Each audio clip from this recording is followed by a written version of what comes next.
नमस्कार, स्वराज एक्सप्रेस देख रहे हैं आप। मैं हूं आपके साथ रितिका शर्मा। आइए इस बुलेटिन की शुरुआत करते हैं हेडलाइंस से।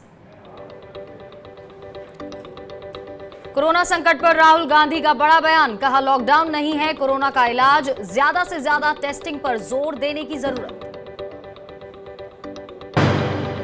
केरल के बाद दिल्ली में भी होगा प्लाज्मा थेरेपी का ट्रायल, केंद्र सरकार से मिली इजाजत, कोरोना के इलाज में अहम मानी जा रही है प्लाज्मा तकनीक। गृह मंत्रालय ने वीडियो कॉल ऐप जूम के लिए जारी की एडवाइजरी, कहा यह सुरक्षित नहीं, सावधानी से करें इस्तेमाल। वहीं महाराष्ट्र में 3000 के पार पहुंचा कोरोना संक्रमित मरीजों का आंकड़ा, धारावी में 71 नए मामले सामने आए। वहीं मुंबई के मलाड में बुजुर्ग महिला पॉजिटिव, इमारत को किया गया सील।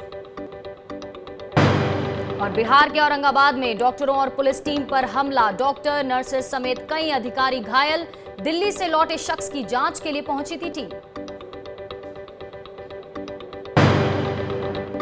तो कोरोना संकट के बीच कांग्रेस के पूर्व अध्यक्ष राहुल गांधी ने वीडियो कॉन्फ्रेंसिंग के जरिए मीडिया से मुखातिब हुए। इस दौरान आपको बता दें, राहुल गांधी ने कहा कि कोरोना से लड़ने के लिए सबको मिलकर काम करना होगा।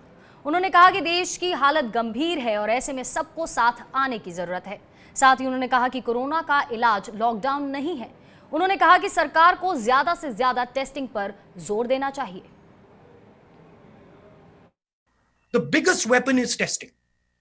Testing at scale so you know where the virus is moving and you can isolate the virus, you can fight the virus and you can target the virus. Now I want to give you a few statistics on testing.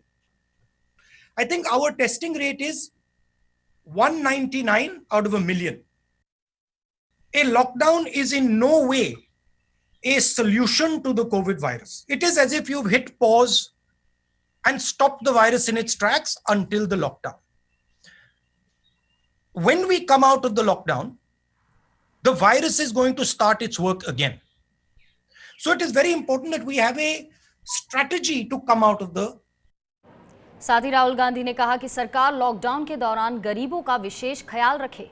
उन्होंने कहा कि उन गरीबों को भी ration मिलना चाहिए जिनके पास राशन कार्ड नहीं है। राहुल ने सरकार को सलाह देते हुए कहा कि विशेषज्ञों से बात कर कदम उठाने चाहिए। गोदामों में रखे अनाज को बांटा जाना चाहिए। सरकार को हर गरीब को 10 किलो गेहूं, 10 किलो चावल और हर एक गरीब को 1 किलो चीनी हर महीने जरूर देनी चाहिए। फूड शॉर्टेज आएगी, आने वाली है। आपके पास गोदाम में फूड सप्लाई है, उसको आप दीजिए। एकदम आप गरीब लोगों को फूड सप्लाई देना शुरू कीजिए। बहुत सारे गरीब लोग हैं जिनके पास राशन कार्ड नहीं है, उनको भी इंक्लूड कीजिए। तो फूड का एक सेफ्टी नेट तैयार कीजिए। वहीं बीजेपी ने राहुल गांधी पर पलटवार किया है। बीजेपी नेता नलिन कोहली ने कहा कि राहुल को सलाह देनी है तो पहले कांग्रेस शासित राज्यों के मुख्यमंत्रियों को दे। नरेंद्र मोदी जी की सरकार लगातार वो कदम उठा रहे हैं। जहां तक कांग्रेस पार्टी और उसकी राजनीति है, राहुल गांधी जी पहले अपनी पार्टी में वरिष्ठ लोग हैं, उनकी सलाह को मानना शुरू अगर कर लेंगे तो शायद उनकी पार्टी का निवारण होगा। वो सलाह अगर देना चाहते हैं तो पहले कांग्रेस शासित प्रदेशों में दें, क्योंकि प्रदेश सरकारों के अधिकार क्षेत्र में बहुत कुछ किया जा सकता है। सीपीएम महासचिव सीताराम येचुरी ने कोरोना टेस्टिंग को लेकर राहुल गांधी के बयान का समर्थन किया है और उन्होंने कहा कि लॉकडाउन की अवधि को टेस्टिंग के लिए उपयोग करना चाहिए। लॉकडाउन के समय को इस्तेमाल करके एक व्यापक तरीके से आपको टेस्टिंग करनी होगी और व्यापक तरीके से जब टेस्टिंग करोगे तब पता चलेगा कौन से इलाके में ये फैल रहा है। उन इलाकों को आइसोलेट करके लॉक करके बाकी जगह पर नॉर्मल व्यवस्था को धीरे धीरे से खोलना, ये है तरीका, वैज्ञानिक तरीका, जिस तरीके से आप जो है इस बीमारी से निपट सकते हैं। लेकिन वही काम नहीं हो रहा। अब लॉकडाउन हो गया, अब कितने 23 दिन हो गए। अब इन 23 दिनों में अपनी टेस्टिंग कितनी बढ़ी भाई? साउथ कोरिया के मुकाबले में 250 गुना कम है हम। वहीं गृह मंत्रालय ने साफ किया है कि लॉकडाउन के दौरान आवश्यक चीजों की सप्लाई संतोषजनक है। गृह मंत्रालय ने बताया कि देश में अनाज की कोई कमी नहीं है। गृह मंत्रालय की प्रवक्ता ने बताया कि जो इलाके हॉटस्पॉट नहीं हैं, वहां कुछ चीजों में राहत दी जा रही है, जबकि राज्य सरकारें सख्ती से लॉकडाउन का पालन करवा रही हैं। राज्य सरकारों ने लॉकडाउन को लागू करने के लिए अपने प्रयास बढ़ा दिए हैं। जहां भी लॉकडाउन का उल्लंघन हो रहा है वहां वे उचित कार्यवाही कर रहे हैं। आवश्यक खाद्य सामग्री जैसे गेहूं, चावल, दालें एवं दूध की आपूर्ति की स्थिति संतोषजनक है और इनकी उपलब्धता को निरंतर मॉनिटर किया जा रहा है। आईसीएमआर के वैज्ञानिक रमन गंगाखेडकर ने बताया कि एंटीबॉडी टेस्ट हर क्षेत्र में इस्तेमाल का फायदा नहीं है, इसे हॉटस्पॉट में इस्तेमाल से ही फायदा होगा। देश में अब तक कोरोना वायरस के 2,90,000 से ज्यादा टेस्ट हुए हैं। उन्होंने बताया कि हमारे पास 8 हफ्ते तक टेस्ट करने के लिए किट्स मौजूद हैं।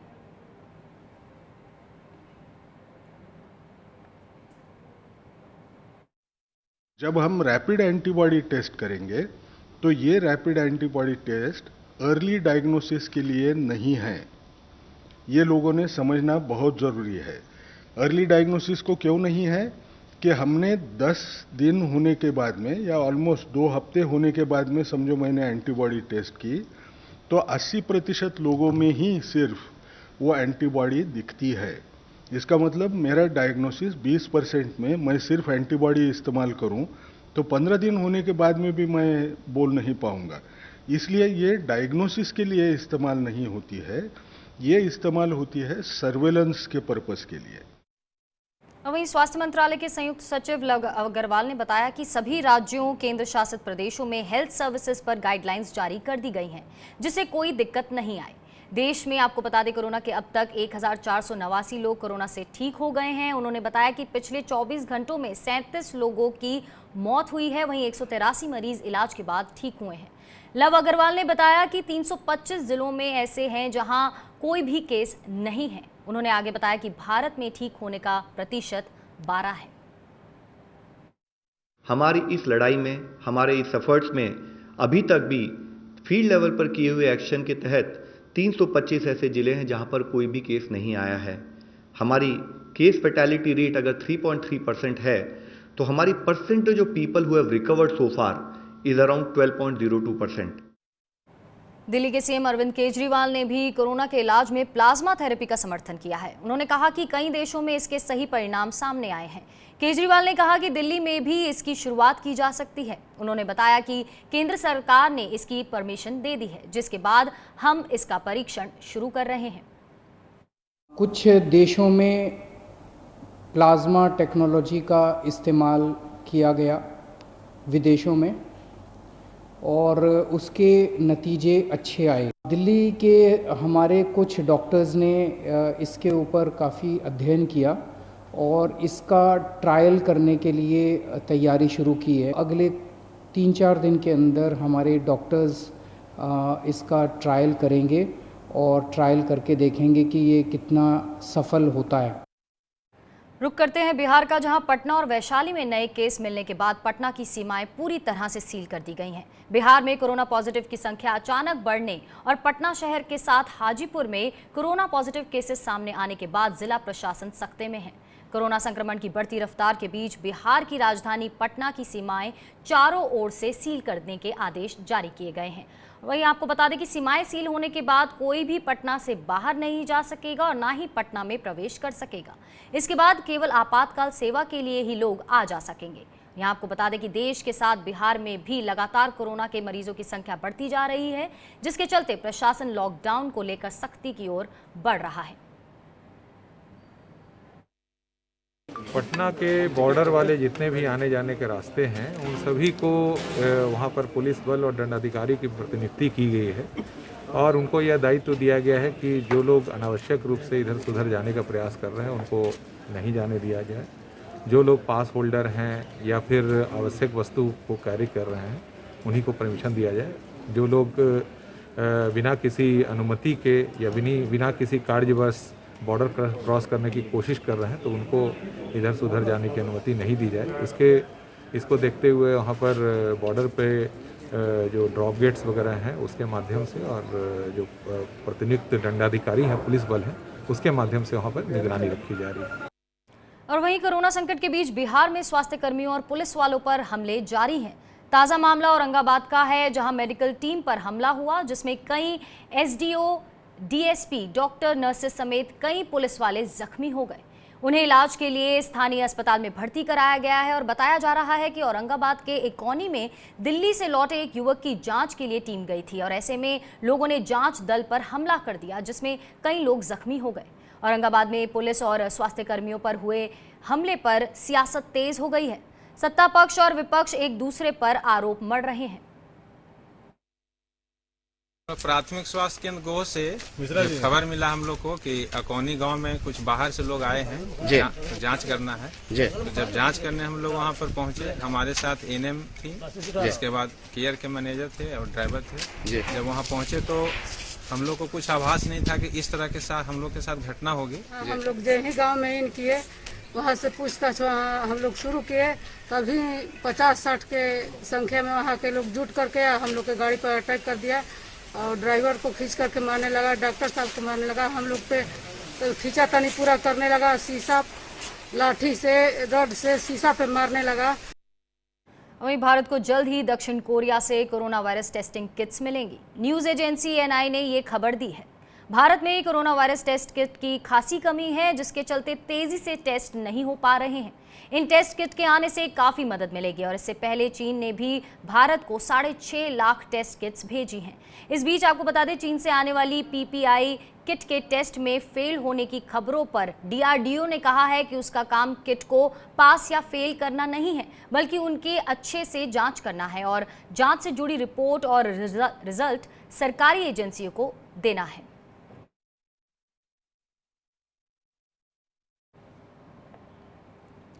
बुलेटिन में यहाँ रुकेंगे एक छोटे से ब्रेक के लिए, आप बने रहिए हमारे साथ।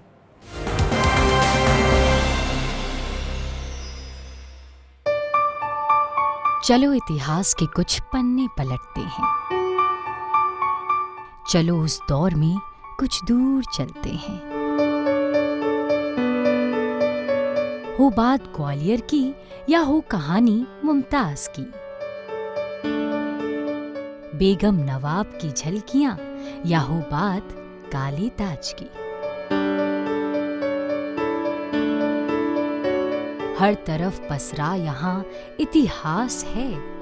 यूं ही नहीं कहते सभी, मध्य प्रदेश तो कुछ खास है। वक्त के निशान।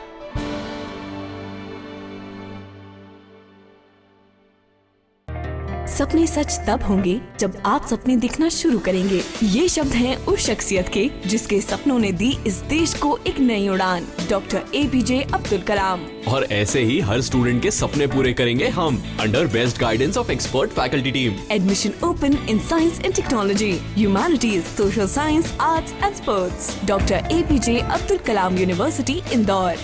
For the details, contact 1800-300-26072.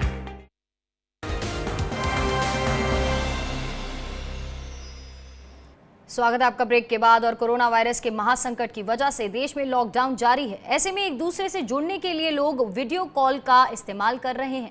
Video calling conferencing app zoom के लिए केंद्रीय गृह मंत्रालय की ओर से एक एडवाइजरी जारी की गई है, जिसमें कहा गया है कि ये ऐप सुरक्षित नहीं है। ऐसे में लोग इसका सावधानी से इस्तेमाल करें। गृह मंत्रालय की ओर से कहा गया है कि सरकार ने पहले भी 6 फरवरी और 30 मार्च को इसको लेकर जानकारी दी थी। ऐसे में लोग इस पर सतर्कता बरतें। सरकार ने कहा कि लोग अगर इसका इस्तेमाल कर भी रहे हैं तो कुछ ज़रूरी बातों का ध्यान रखें, जैसे कि लगातार पासवर्ड बदलते रहें और कॉन्फ्रेंस कॉल में किसी को अनुमति देते हुए सतर्कता बरतें। बढ़ते आगे, लॉकडाउन की मार झेल रहे लोगों के लिए वित्त मंत्री निर्मला सीतारमण ने बड़ा फैसला लिया है। सरकार ने उन लोगों को बड़ी राहत दी है जिनके हेल्थ और थर्ड पार्टी मोटर बीमा के रिन्यू करने की तारीख लॉकडाउन के दौरान पड़ रही है। सरकार ने नोटिफिकेशन जारी करके इसकी तारीख बढ़ा दी है। ऐसे लोग अब 15 मई के बाद पेमेंट कर सकते हैं। वहीं मोदी सरकार ने जानलेवा कोरोना वायरस को फैलने से रोकने के लिए देशव्यापी लॉकडाउन कर रखा है। लॉकडाउन की वजह से लोग घरों में कैद हो गए हैं और उनका कामकाज ठप हो गया है।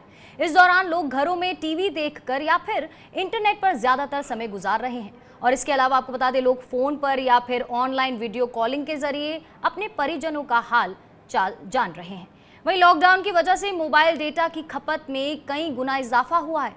हालांकि गरीब लोग मोबाइल डेटा और टीवी का खर्च नहीं उठा पा रहे हैं और अब सुप्रीम कोर्ट में एक जनहित याचिका लगाई गई है जिसमें गरीबों को मुफ्त mobile data, TV services, DTH और सैटेलाइट टीवी की सेवा मुहैया कराने की मांग की गई है। याचिका में आपको बता दें, इसको लेकर केंद्र सरकार और भारतीय दूरसंचार विनियामक प्राधिकरण को निर्देश देने की अपील की गई है। वहीं मध्य प्रदेश के पूर्व मुख्यमंत्री दिग्विजय सिंह ने मुख्यमंत्री शिवराज सिंह को खत लिखा है जिसमें संतरा किसानों के लिए मुआवजे की मांग की है। दिग्विजय सिंह ने अपने खत में लिखा है कि आगर मालवा जिले और उसके आसपास के क्षेत्र में किसानों को संतरे की फसल खराब हो गई है और कुछ दिन पहले आंधी और तेज हवाओं के कारण संतरे के बगीचे में फल गिरकर खराब हो गए हैं। वहीं दूसरी ओर लॉकडाउन के चलते ना तो मजदूर मिल रहे हैं और ना ही किसान स्थानीय बाजारों में अथवा बाहरी व्यापारियों को संतरे बेच पा रहे हैं। वहीं मध्य प्रदेश में ऐसा अन्य स्थानों पर भी होना संभावित है जिसके परिणाम स्वरूप किसानों को भारी आर्थिक नुकसान होने की आशंका है। ऐसे में मध्य प्रदेश में संतरे की फसल में हुए नुकसान का सोशल डिस्टेंसिंग को ध्यान में रखते हुए सर्वे कराकर किसानों को उचित मुआवजा राशि प्रदान करने हेतु आवश्यक निर्देश दिए जाएं। वहीं दिल्ली में लॉकडाउन में फंसे लोगों की परेशानी कम होने का नाम नहीं ले रही है। दिल्ली में फंसे लोगों की परेशानी भूख नहीं बल्कि रहने की समस्या सबसे बड़ी है। लोगों का कहना है कि वे जहां भी जगह मिलती है वहां सो जाते हैं। सड़क किनारे हो या बस स्टॉप और या फिर पार्क में सोने को लोग मजबूर हैं। खाने की तो दिक्कत नहीं है, लेकिन आप जैसे नहाने धोने का या साबुन तेल की ये परेशानी होती है। खाने की तो अभी दिक्कत नहीं हो रही है। खाना तो यहाँ भी हो जाता है, 1-1.5 घंटे बाद वो CI वो भी आ जाते हैं। खाने की दिक्कत नहीं हो रही है, लेकिन प्रॉब्लम पैसे की है ना। जब अरेंजमेंट किया तो इस चीज़ का भी तो करना चाहिए ना कि अगर किसी को हम रोक रहे हैं वहाँ पे तो उसके लिए ये भी तो अरेंजमेंट होना चाहिए ना। जम्मू के रहने वाले आप क्या करते थे, काम क्या? मैं टैक्सी चलाता हूँ। टैक्सी सारी खाली है, खड़ी हैं, अब कोई नहीं है। तो अभी कहाँ रह रहे हैं आप सर? मैं तो अशोक होटल के पास। कहाँ? अशोक होटल के पास। वहाँ पे क्या है? वहाँ पे कोई अरेंजमेंट किया गया आप लोगों के लिए? नहीं, कुछ नहीं है। तो कहाँ रह रहे? खुले में ही। There is no particular place to stay. We have been staying wherever we find a place to stay at night. There has been word from the Home Ministry as well as the Kejriwal government that there could be a possibilities of schools and everything, but I have tried at least 10 to 12 Ranbasaras and 5 to 7 schools. No place is there, nowhere you can stay. So ultimately there is no other place. और वहीं lockdown के चलते भोपाल में लोग सड़क पर उतर आए हैं। भोपाल की राहुल नगर की झुग्गी बस्ती के लोग भूख के कारण सड़क पर उतर आए हैं। सड़कों पर आए लोगों ने कहा कि हम भूखे मर रहे हैं, सरकार कुछ नहीं कर रही। किसी को खाने के लिए राशन मिलता है तो किसी को नहीं मिलता। लोगों ने राशन कंट्रोल वाले पर अभद्र व्यवहार करने का आरोप लगाते हुए कहा कि खराब किस्म के गेहूं और चावल बांटा जा रहा है। राहुल नगर के सैकड़ों लोग राशन नहीं मिलने से परेशान हैं। 4 जन है, 4 जन को पूरा मिला के टोटल 5 किलो आज मिला है। आज मिला? कितने दिन बाद मिला? 1 महीने हो गए। 1 महीना हो गया। 1 महीने में क्या मिला आपको? 5 किलो चावल और कुछ नहीं मिला। आटा? कुछ भी नहीं। आटा क्यों नहीं मिला? पूछा था उससे? पूछा था, कहने लगे जो मिल रहा है लेके जाओ वरना यहीं छोड़ जाओ। राहुल नगर में जब मैं राशन लेने गई तो मैंने वो भैया से पूछा, मैंने बोला भैया मुझे दो, एक तो 5-5 किलो राशन दे रहे थे, हम लोग 4 मेंबर रहते हैं। तो मैंने कहा भैया 5 किलो आप दे रहे हो ठीक है, उसमें से भी पूरा कचरा दे रहे हैं। मैंने बोला हम लोग के पास गेहूं रखा हुआ है, हमें चावल की ज़रूरत है। तो उन्होंने बोला चावल नहीं है, लेके जा रही है तो जा, नहीं तो चलती बन यहाँ से, नेतागिरी मत झाड़। जहाँ का खाएं, कुछ भी नहीं मिला। आज 22-23 दिन हो गए हमारे लिए। बच्चों को क्या खिलाएं आप बताओ? हमारी कोई सुनता नहीं है। राशन आता, किसी को मिलता, किसी को नहीं मिलता। पर्ची हो इसके पास में उसको मिल रहा है, जिसके पास में पर्ची नहीं उसको भगा देते। और देश में लॉकडाउन के बीच केरल से एक बेहद मार्मिक वीडियो सोशल मीडिया पर वायरल हो रहा है, जिसमें अपने 65 साल के पिता को बीमार देखकर एक बेटा उन्हें अस्पताल ले जाने के लिए सड़क पर दौड़ता दिखाई दे रहा है। ये पूरी घटना आपको बता दें केरल में कोल्लम के पुनालूर शहर में हुई है। बीमार पिता को अस्पताल ले जाने के लिए उसके बेटे ने एक ऑटो को घर तक बुलाया था, लेकिन पुलिस ने इस ऑटो को घर से 1 किलोमीटर दूर की एक चेक पोस्ट पर ही रोक दिया।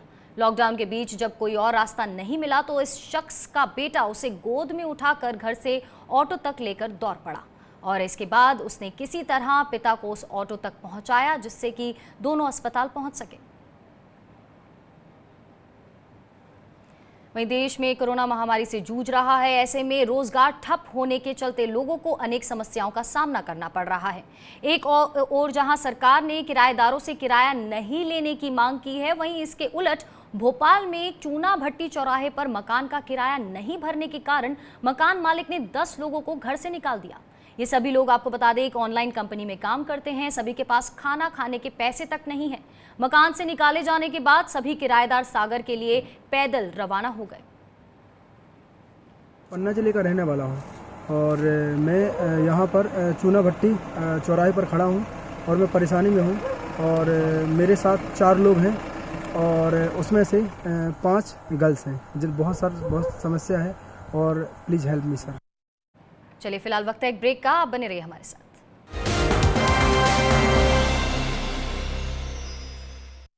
RKDF university, a world class university, जहां स्टूडेंट्स को ये ध्यान में रखकर पढ़ाया जाता है कि वो जॉब क्रिएटर्स बन सके, न कि सिर्फ job seekers. So join NIRF ranked university and become CEO of your company. At RKDF University, we focus on all-round development of a student. Courses offering BA, BCom, MA, MCom, BBA, MBA, BSW, MSW, B.Ed, D.Ed, M.Ed. Visit RKDF University at Gandhinagar, Bhopal or call on toll-free number 1800-2700-320.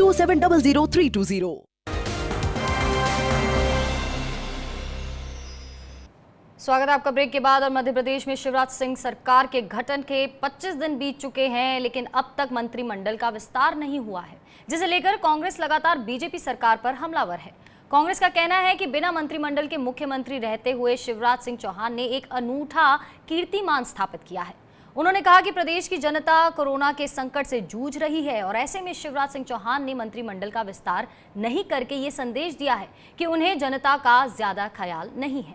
वहीं BJP ने कांग्रेस के इन आरोपों पर पलटवार किया है और पूछा कि कांग्रेस की रुचि मंत्रिमंडल विस्तार में क्यों है।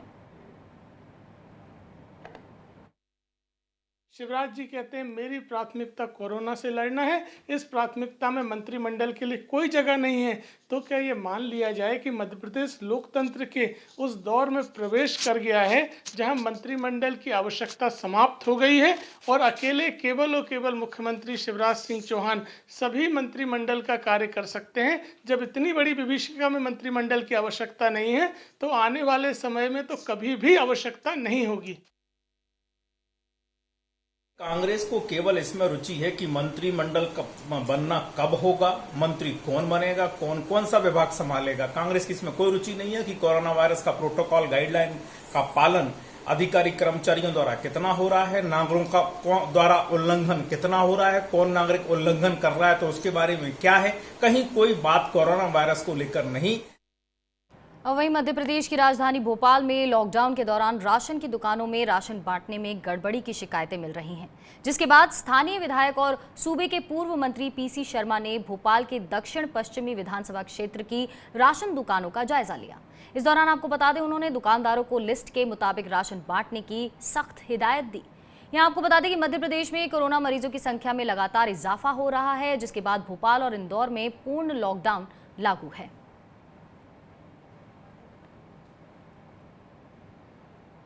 वहीं मध्य प्रदेश में कोरोना से सबसे ज्यादा प्रभावित इंदौर है। मध्य प्रदेश के मुख्यमंत्री शिवराज सिंह चौहान का कहना है कि पूरे इंदौर में 3,90,000 लोगों के स्वास्थ्य का सर्वे किया गया है। इसके लिए इंदौर को 11 जोन्स में बांटा गया है। हमने पूरे इंदौर को 11 जोन में बांट दिया है और 11 जोन में बांट के सर्वे के लिए अलग अलग टीम लगाई है। अकेले इंदौर में हमने अब तक 3.9 लाख 3,90,000 लोगों का स्वास्थ्य सर्वे कर लिया है और उसके लिए 489 हमारी टीमें लगी हुई है। ये घर घर जाके स्क्रीनिंग का काम कर रही है। वहीं छत्तीसगढ़ के मुख्यमंत्री भूपेश बघेल ने सोशल डिस्टेंसिंग की जगह फिजिकल डिस्टेंसिंग के इस्तेमाल पर जोर दिया है। सीएम भूपेश बघेल ने प्रधानमंत्री नरेंद्र मोदी के सोशल डिस्टेंसिंग की जगह फिजिकल डिस्टेंसिंग का इस्तेमाल करने की अपील की है। साथ ही सीएम बघेल ने सोशल डिस्टेंसिंग जैसे शब्द को जहन से हटाने की बात कही। हमें जीवन और जीविका के बीच संतुलित कदम उठाने होंगे।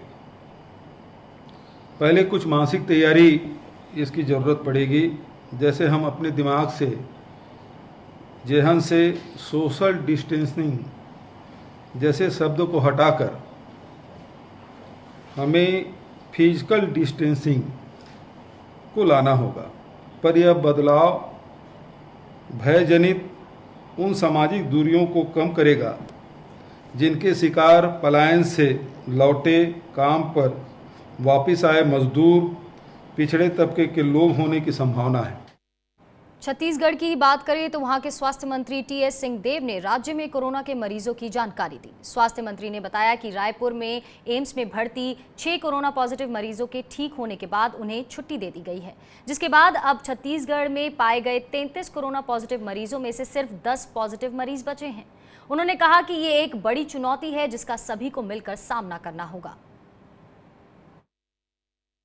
कुल 33 प्रभावित लोगों में से अब 10 बचेंगे एम्स में। ये एक जानकारी साझा करनी थी। उसके अलावा मैं फिर जैसे हर रोज कहता हूं कि पूरी सतर्कता बना के रखिए। ये घर जाने वाले आंकड़ों से अपनी तरफ की तैयारी को कम मत होने दीजिए, क्योंकि हर जानकार व्यक्ति इसी बात को दोहरा रहा है कि आने वाला समय हमारे लिए, सबके लिए, देश में, छत्तीसगढ़ में बहुत चुनौतीपूर्ण होगा। चलिए फिलहाल इस बुलेटिन में इतना ही। आप बने रहिए स्वराज एक्सप्रेस के साथ। नमस्कार।